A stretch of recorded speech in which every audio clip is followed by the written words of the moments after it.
Guys good morning.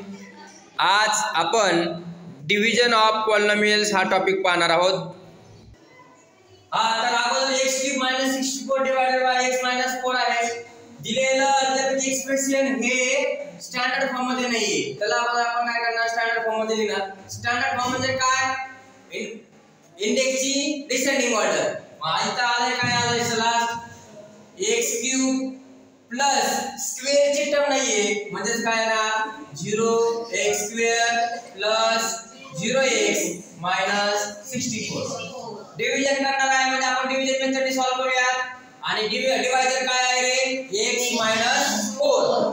आपल्याकडे x आहे आणि आपल्याला काय फाइंड करायचं आहे, x³ म्हणजे x ने कुठल्या नंबरला मल्टिप्लाय केल्यानंतर x³ येईल, x * x²। मग इथं काय येणार, x², मग इथं येणार x³। सेम बाळांनो, मायनस जसं ह्या x ने x² ला मल्टिप्लाय केलं x³ आला, तसंच ह्या -4 ने पण x² ला काय करायचं, multiply. -4 * x² = -x²। -4x² deviation करत असताना नेहमी त्याच्या जे बेसचं इक्वेशन आहे त्याला ऑपोजिट साइन देतो। मग इथं प्लस आहे मायनस येईल, आणि इथं मायनस आहे तर काय येईल, प्लस। मग हे plus get minus get cancel. मग आता काय होईल, 0x² + 4x² म्हणजे आन्सर किती येणार, 4x²। रिमेनिंग वरती किती घेणार, 0x।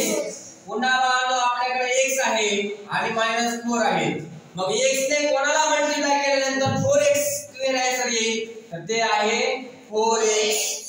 मग इथं ना 4x² मायनस 16x, मग इथे इंटू करणार 4x म्हणजे 4x², 4x म्हणजे -16x।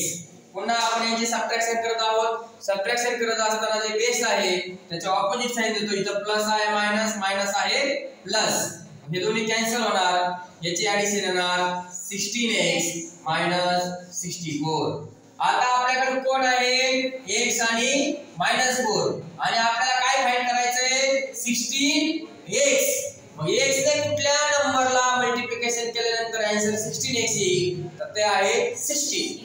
मग plus 16 x * 16 16x, -4 * 16 -64। Different sign द्या, ऑपोजिट साइन म्हणतो आपण त्याला। मग हे आन्सर काय राहिलं बाळांनो, 0 आणि 0।